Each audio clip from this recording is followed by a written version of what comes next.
Okay, welcome back to the Nonpartisan Candidate Forum organized by 40 Below Young Professionals of Marquette County. The county portion has concluded, and we will now begin with the candidates running for City Commission.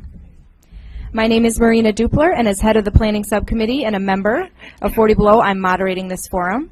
Dominic Davis, also a 40 Below member, is our official timekeeper, and we have many 40 Below members here in the audience. I'd like to again thank those who are attending this evening's event, as well as those tuning in on Channel 21. This forum is meant to be an opportunity to connect the future leaders of our community with the general public and to talk about issues of importance. I'd also like to thank the candidates with us tonight for their participation.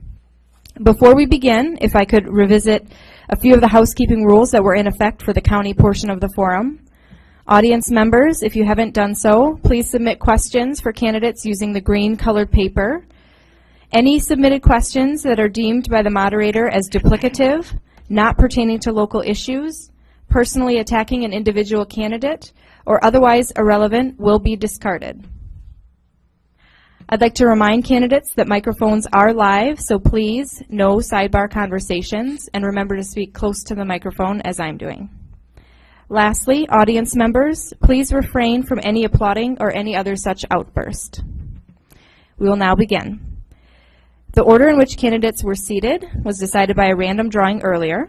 We'll start with opening statements, all of which will be limited to 1 minute in length. The clock in front of me will be counting down and will be indicating when your 1 minute is up. Opening statements will be followed by 2 standard questions, which were mailed to all candidates ahead of time. After all candidates have answered those questions, we will draw from questions submitted by the audience members at random. We'll draw numbers randomly to determine which candidates answer first. And lastly, each candidate will give a closing statement. Remember that all answers and statements will be limited to 1 minute. So with that,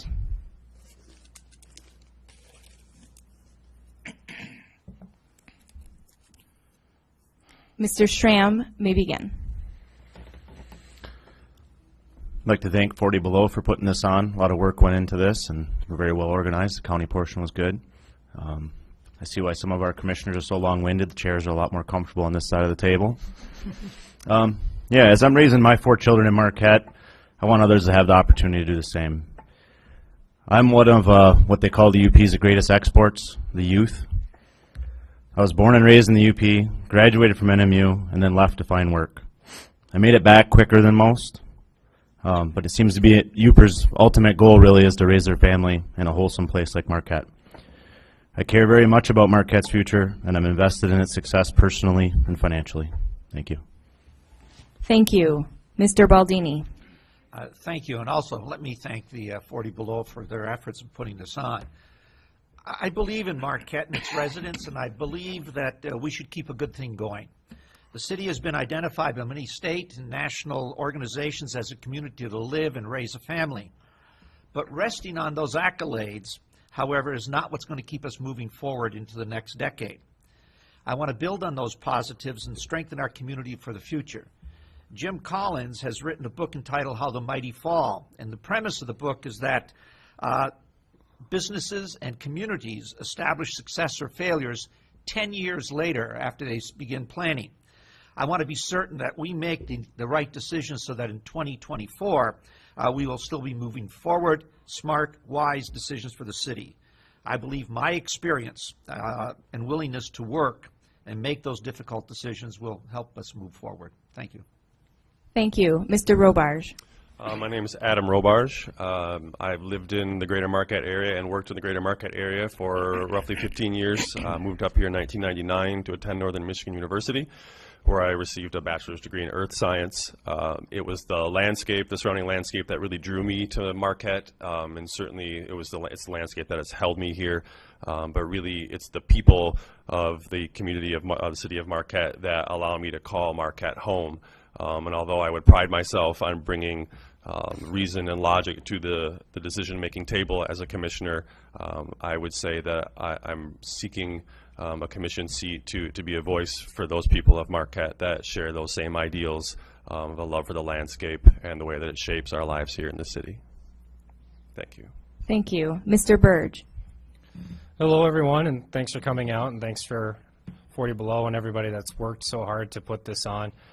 My name is obviously Bryce Burge, and I'm 26 years old. I'm by far and away the youngest person here, and I come from the service industry. I work the hotels. I've worked in the fast food and the restaurants, which really keeps up our service industry and our tourism industry. We're the ones that really are affecting and doing the grunt work for our city-based economy.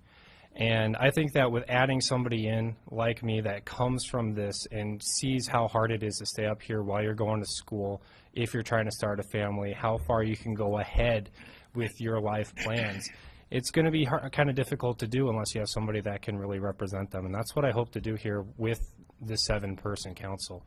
Thank you. Thank you. Mr. Miller. My name is Craig Miller. I am originally from Chicago, Illinois, which makes me an import. I served 3 years in the United States Army with a tour duty in Vietnam as a combat soldier.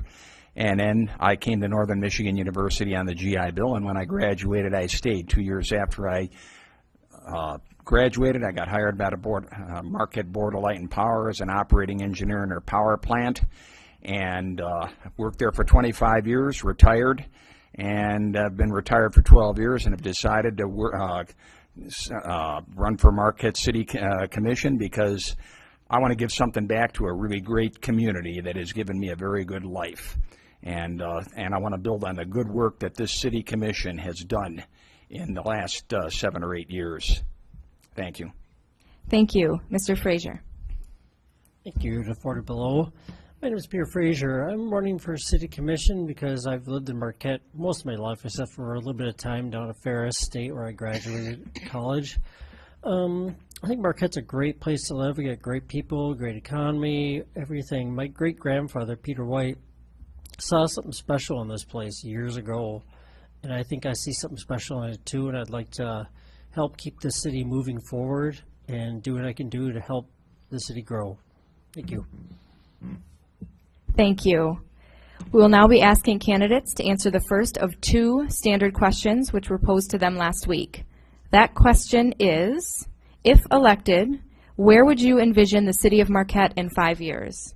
And Mr. Frazier, you can go first. Thank you. I think we have a strong arts and culture society. We've got a strong tourism. And I think we've got great people. And I think what we need to do is find ways to create more jobs, create more industry, try and find ways to keep companies up here, keep companies coming back, keep people coming back, keep people from moving, keep companies from shutting the doors, do what we can to attract more businesses. Maybe keep business downtown, 3rd Street. You know, I read something that saw a sign somewhere that said if you spend $100 in your local community a year, it puts millions of dollars in the local economy. So I think what we can do is spend more money locally, keep business local, and do what we can to keep things going. Thank you. Thank you. Mr. Schramm. It's a tough question to outline. I thought about it over the week when after it got mailed to us, and I honestly don't think it matters where I individually see the city going or where it should be in 5, 10, or 20 years for that matter. I think it matters what the constituency wants it to be. A lot of people talk about this next Traverse City idea that Marquette's going to just boom one day. It'd be great to see, but I think it's a bad direction to go the way Traverse City went. Traverse City's growth was done without a plan and in my opinion, became a congested tourist trap. Many Traverse City people have moved to Marquette because it reminds them of the Traverse City of days gone by. Marquette has an individuality, and I think its growth should reflect that. We can build and expand on things that made Marquette what it is today, and I'd rather people say that they want to be the next Marquette. Thank you. Thank you. Mr. Robarge.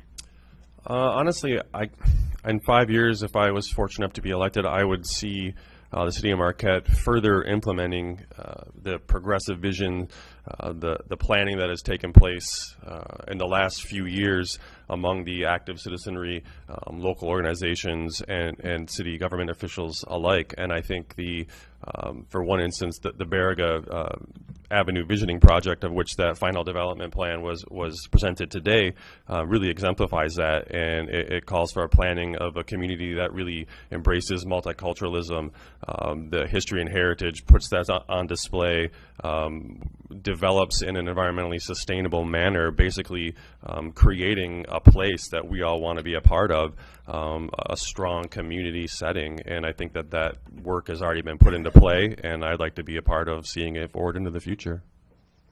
Thank you. Mr. Baldini. Thank you. I would envision that the issues surrounding questions about the tax base, I would hope it'd be settled or stabilized, not settled, but stabilized in the next 5 years. The Smart Zone will have been established, operating, and showing some success in a 5-year period. The next Michigan legislation will have been implemented in establishing a micropolitan zone for the Central Upper Peninsula for economic development. I also think that we'll probably see some slight population growth. I believe that when we wrote the charter, we specifically put into the charter a strategic plan saying that the city had to implement, well, not implement, but develop a strategic plan, purposefully saying, let's start thinking ahead. Let's look 5, 10, 15 years. And I'm bullish on Marquette, and I think some of these things are going to be positive for us. Thank you. Mr. Miller. I agree with everything that these gentlemen have said.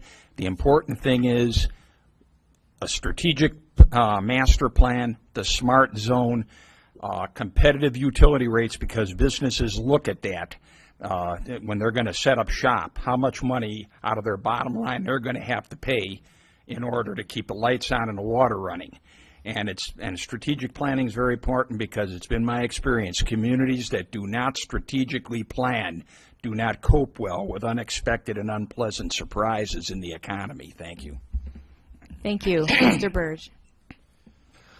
One of the things that I think nobody else has brought up yet is that the individual endeavors that people are currently going on right now to make sure that they can stay here and have a job are finally going to come through and flourish. In 5 years, you can do a lot with starting your own business, whether that be in the back of your house or in a business front downtown. But we're going to finally see these places pop up, and Marquette's going to enjoy them. You know, one of the things about buzzwords and terms with smart zones and all that kind of stuff, they'll do a lot of good work, but you can't shortchange the people that are actually doing the hard work now when it's still not established. And there's a lot of good citizens in Marquette that are fighting to stay up here and still have a chance to enjoy the area. There's no point in living up here if you can't be financially stable enough to enjoy everything that we have. And so I think that with that flourishment, we'll really go far. Thank you. And that takes us to the second standard question, which was posed to you last week. What do you feel is the single most important issue affecting the city of Marquette right now? Mr. Schramm, you can begin. I'd say budget. It's always the most important issue of any city. Detroit just learned that after many years of failure. Granted, Marquette's no Detroit, but budget is a budget. Short-term and long-term financial stability is paramount for any city, township, level government success. The city has some important issues and decisions that are going to need to be made. What kind of budget constraint would a hospital move or the Presque Isle power plant closing do to this city? Marquette has several fluid years in a row with lots of developments that have increased the tax base. It's time to stabilize some of that planning. As one of the county candidates mentioned, we should prepare for the worst. But I'd like to add to that, we should also plan for the best. I don't know how many more roads we can ask businesses to fund. I feel that multiple businesses and private sector experiences will be my experience in multiple businesses and private sector experiences will be a fiscally conservative approach to a budget that I think the Commission can desperately use. Thank you. Thank you. Mr. Frazier. Thank you. I think the biggest issue for the city is, like many people have said, is trying to find jobs, creating jobs, keeping jobs. As a local business worker, I wear 3 or 4 hats in one day doing multiple jobs, and that's how local businesses survive. And some struggle. So I think whatever we can do to help local business thrive and get Marquette back on track is more important to everybody. And I see a lot of development. I see people redoing old buildings. I think that's our key. The new generation of redoing stuff and making things work. And I think the city is primed to do things right. Thank you. Mr. Burge. It sounds kind of corny, but our ambiguous city lines are a big problem. We have a lot of businesses that will leave the city of Marquette, takes their taxes and their jobs with them, and they will plop just right there in the township. And that's really not a good thing. Because just between Great Lakes Radio, the I Do Wedding Center, and 906 Technology, the city lost over 100 jobs and all those taxes that went with them out to Marquette or Chocolate Townships.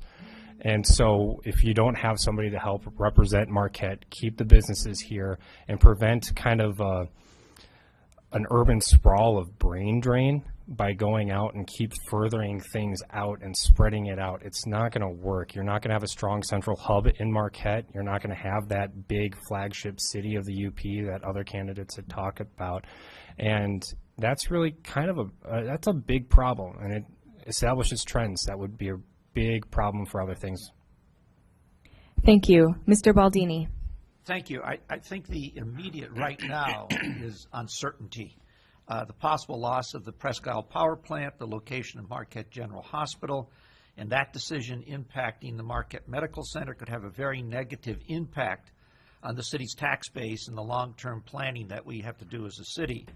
I also believe that the so-called black box evaluation dispute for the big box stores could also have a very negative impact on the city, the county, and the surrounding areas, affecting roads, senior citizens programs, and things of that nature. Current uncertainty, I think, is the immediate problem, and we will have some resolution on that because other people will be making some of those decisions, sadly. And I see this as the most important issue affecting us right now, immediately. Thank you. Mr. Robarge.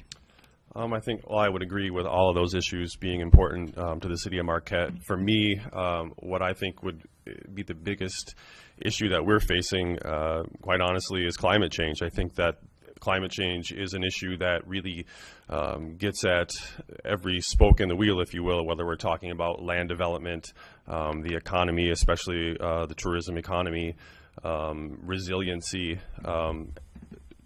to our food network.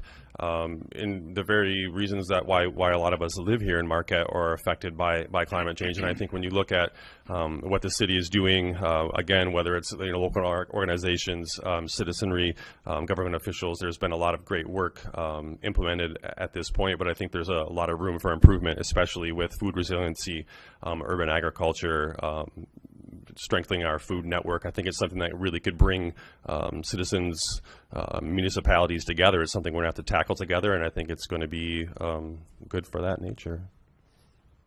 Thank you. Mr. Miller. Biggest challenges, obviously, fiscal responsibility, balanced budgets, paring down the debt, and planning ahead for the future, because we're talking about an economy in flux. We've already written in Mining Journal about the Presque Isle Power Plant, the Empire Mine. Their positions right now are tenuous, and we've got to look beyond those and we have to have the ability and we have to have the foresight to adapt to these changing conditions so that we can keep a strong economy in the city of Marquette. And that's it. Thank you. We'll now turn to the audience-submitted questions. Remember, answers are limited to 1 minute. So this question has been pulled at random. There's been quite a bit of debate regarding the sudden influx of food trucks in the city of Marquette, particularly within the downtown district. Currently, the trucks are permitted to park on private property with the owner's permission. However, formal policy dictating location and registration seems to be lacking. How can the city find a balance between tax-paying establishments and these mobile businesses? And the first candidate to answer will be Mr. Frazier. That's a good question. I think local business, it's another way for local businesses to reach out to their customer base. There's a lot of people that are busy during the day, a lot of festivals, and I don't see really a problem with it. If people want to have a mobile business, I think it's a good way to go. As far as where to put them and that's another situation that could be solved with ordinances or zoning process. And trying to get other ways you could, maybe there's other information you could gather, maybe have a community forum, maybe listen to the public, ask people what they think, ask the city, ask the people that live near, see what they think, ask business owners. Let's have a community forum and see what everybody work together and see what we can do to solve the problem. Thank you. Mr. Robarge. I think that that's something that perhaps we could look at other cities that have, I think the food trucks have been sort of a recent phenomenon here in Marquette, and it's certainly, I think, a value to the city. I myself am employed at a business that does benefit from the food truck activity, and I also do understand the conflict of interest with other brick and mortar businesses who are paying taxes and the competition that kind of evolves with someone that maybe is in more of a mobile setting. And I think we need to explore options of maybe making that playing field a little more level, but looking into other cities, municipalities that have been dealing with food trucks for a little bit longer of a time and seeing how they're making that relationship work, because I think, you know, business is good, business growth is good, and we just need to make sure everyone else is kind of playing on a fair playing field. Thank you. Mr. Schramm. In your question, you asked about whether there should be a regulation against private property owners allowing the food trucks? I'll repeat it because it was long. There's been quite a bit of debate regarding the sudden influx of food trucks in the city of Marquette, particularly within the downtown district. Currently, the trucks are permitted to park on private property with the owner's permission. However, formal policy dictating location and registration seem to be lacking. How can the city find a balance between tax-paying establishments and these mobile businesses? Okay.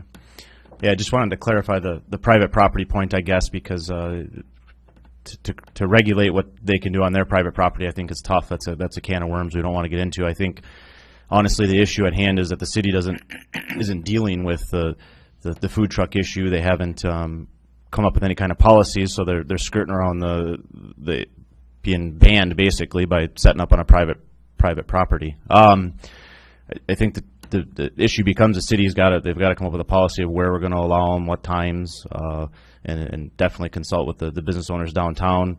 I don't see it as a direct competition with our brick and mortar businesses because it's an entirely different experience. I don't think somebody's choosing between going to a place like Donkers and going to the taco truck. It's an entirely different experience, a time constraint. I don't see it as competition for the local businesses downtown, but definitely, as Pete mentioned over there, we should have some forums and communicate with those downtown businesses so we get their point of view in it as well. Thanks.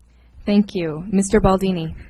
Thank you. I think, first of all, let me preface this and say it's one of these good news problems, because I don't hear other communities in UP discussing what are we going to do with this type of new entrepreneurialism. It's one of those things. But it is a new experience for the community, and very often practice is usually here before we end up with a good policy to deal with it, and so that's not unusual.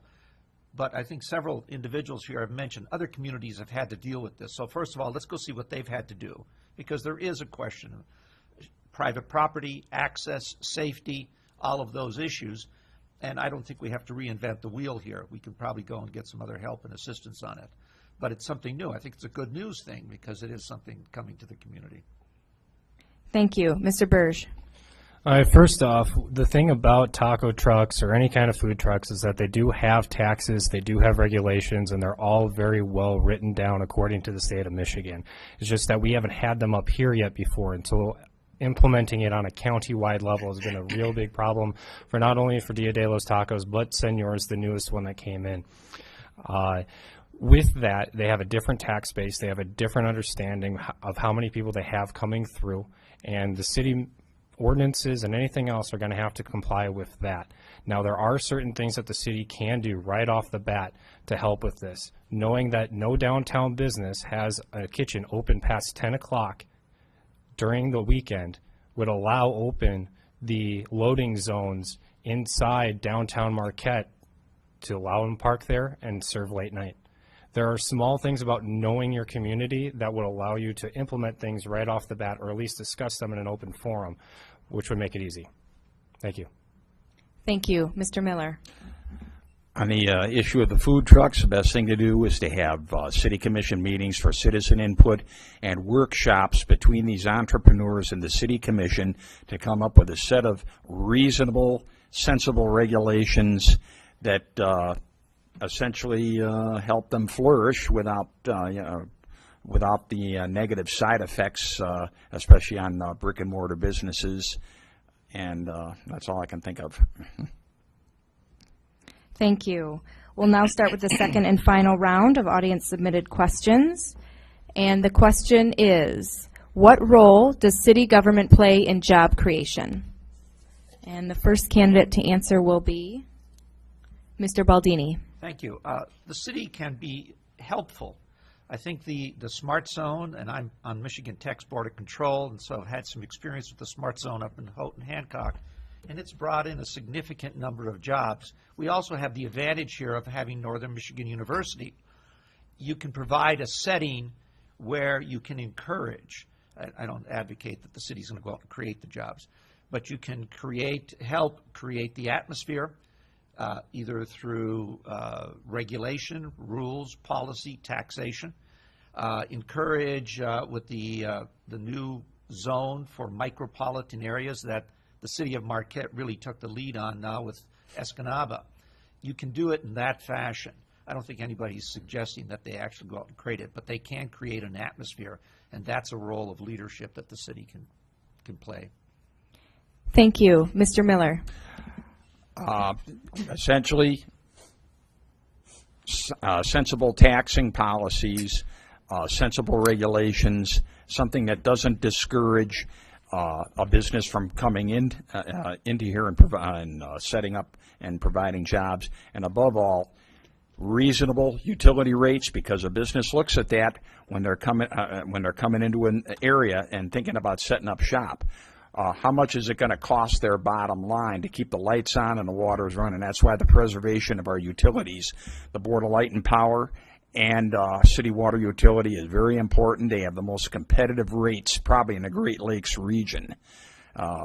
We Energies, you're going to pay 3 times as much in electrical rates that you do with the Board of Light and Power. And the Board of Light and Power is a debt-free utility. Thank you. Thank you. Mr. Frazier. Can you read the question again? Absolutely. What role does city government play in job creation? I think city government plays a big role in job creation because they're the ones that are responsible for trying to help attract other businesses to come to the area. Much like a tourist would go to another area and would have a brochure and look around and see what's available and what are the best places to see. Same way a city government can do. Try and find ways to promote your city, tell what a great place is, what great people we have, what great incentives you would have for opening a business here. Talk to other business owners, see what kind of community you have, work with other businesses. Maybe create tax breaks, special jobs you can do. Who knows, anything. Just kind of like a brochure to attract more businesses to our area, basically. Thank you. Mr. Schramm.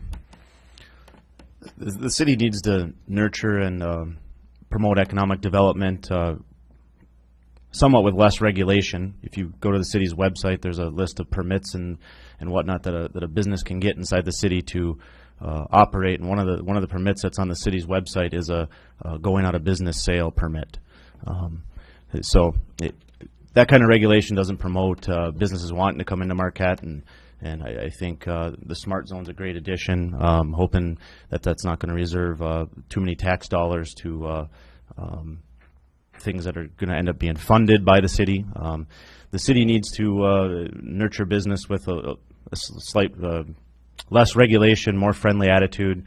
And the taco truck, was brought up today as a good idea. This new entrepreneurial endeavor that they have to take on, and how they handle things like that is going to depend on whether businesses decide to leave to the township or whether we retain them. So. Thank you. Mr. Robarge. I think on top of all the things that have been said, the city playing a role in creating a place that attracting business growth, attracting tourists, not just the opening of businesses, but the people that can support these businesses, and creating a place that people want to visit and people want to live, and whether that's design of the cityscapes into more pedestrian access, or creating places where we're talking about the knowledge economy and people that are mobile, and able to move and relocate, and really creating a place that captures these type of individuals that want to live in a specific area, and start businesses. Thank you. Mr. Burge. Chamber of Commerce would be nice. We don't have one. We used to have one. The Lakes, with all due respect to the Lake Superior Community Partnership, they focus on the township as well. The DDA kind of focuses more on the downtown areas, and the Marquette County Commissioners and Visitors Bureau, they focus on the county. So with all due respect, what they do is great, but we kind of have like the massive expansion of the NHL in 1994, where everything gets too spread out and then the bottom falls out. Having a Chamber of Commerce that's going to be cost affordable because of all these other groups, we'll be able to go through and kind of allow those businesses that are being created right now to be able to sustain a little bit better, to have maybe an extra year to weather the economic systems of our generation, and using that will allow them to have a little bit of extra sustainability. Business sustainability is something that I think is more important for a community to really do, especially in the government sense. Thank you. Thank you. And believe it or not, it's time for closing statements. City candidates did answer one additional question more than county candidates, even though it does seem that much shorter, at least from this seat. I will again be drawing randomly to determine who answers or delivers their closing statement first, and candidates have 1 minute. Mr. Miller, you can go first. Well, my desire to run for city commission is to give something back to the community, because I've had a good life here, and so far I want to build on the good work that the city commission has done. Such issues as the smart zone, the recycling center, which I think is definitely needed, the truck route for Lundin, which Lundin Mining is going to pay the city $700,000 a year every year until an alternate route is found. The boathouse. These are steps in the right direction for the city of Marquette, and I supported them in past city commission meetings. And like I said, it's all good work I want to build on. That's it. Thank you. Mr. Baldini. Thank you. I'm running for the office of City Commission because I believe I can make a positive contribution. I've been actively involved in the fabric of this community for my entire life. I was a school teacher, a school administrator, a member of the recent City Charter Commission, a founder of the Marquette Community Foundation, a current president of the Public School Foundation, the 4th of July Fireworks Committee, and other activities for the many years that we've been here. If you talk to the other individuals who were involved with me on the many activities over all these years, I think they will say that I'm fair, I'm a hard worker, and I will do my homework. And I'm committed to this community, I'm committed to this area, and I will continue to be involved. Thank you. Thank you. Mr. Robarge. Well, first of all, I'd like to thank the members of the 40 Below group for putting this on. I know it took a lot of hard work, and I think it's a great thing to kind of promote transparency and citizen involvement in the political process.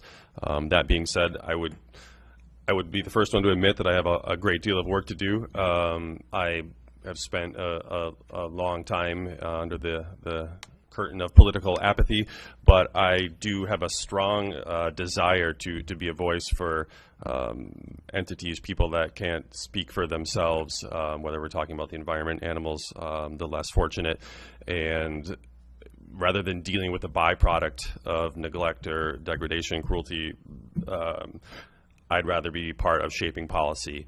And it's something that I'm really excited about being a part of, and should I be fortunate enough to make it through the primary, I'm excited to sit down with local groups, citizens, and learn the ropes and get to work come November. Thank you. Mr. Schramm. I'm a UP native, son of a Cliffs miner, NMU graduate, former teacher, multiple business owner, husband, and father. I feel all these experiences shape who I am and the decisions I make. I've maintained successful business by making quality financial decisions as well as quality people decisions. I know that being part of a team and the personnel that surrounds any organization is a key to its success. I also know that the citizenry is part of that team. I think some citizens feel out of touch with the current city commission, and I hope to bring more transparency to those city decisions. I feel the last 2 to 3 controversial issues in the city could have been avoided or at least calmer had the city communicated better. I hope to bring a sense of belonging back to the community and not hear citizens say, what difference does it make? They do what they want anyways. Thank you. Thank you. Mr. Burge. I made a conscious decision to stay here and make Marquette my home. And when you do that, you make sure that you do everything you can to help it out. I don't have a lot of money and I'm always busy with some kind of project, but when you go through, you donate time and you donate your skills and you donate what you have. And in this case, I think that that balance and that kind of perspective is going to be a little bit different, and not to take anything away from the people surrounding me or the people on the board, but when you have a 7-person committee, you can really go through and you can have on that board different thought processes and really discuss, so that way people get more involved by just what you're discussing and how you're discussing it. I think I could bring that to the City Commission, and I'd like to do that, and I'd like your vote. Thank you so much. Thank you. And with that concludes the city portion of the forum. Please remember that video is available of the complete forum at www.40belowmqt.org. I'd like to end with a couple of thanks. Thank you to those in attendance for your great questions. Thanks to those who have tuned in on Channel 21. Thank you to the City of Marquette, which has donated the use of this space. Thank you to Tori Dupra downstairs handling all of our audio-visual needs, and to Wendy Larson in the City Manager's office who greatly assisted with logistics. Thank you to the 40 Below committee members who organized the forum and 40 Below as a whole. And finally, I'd like to again invite applause for our candidates, both city and any county that are still in attendance, for your participation. Running for political office is not easy, and we commend each of you for seeking a leadership role, and we greatly appreciate your time. Thank you.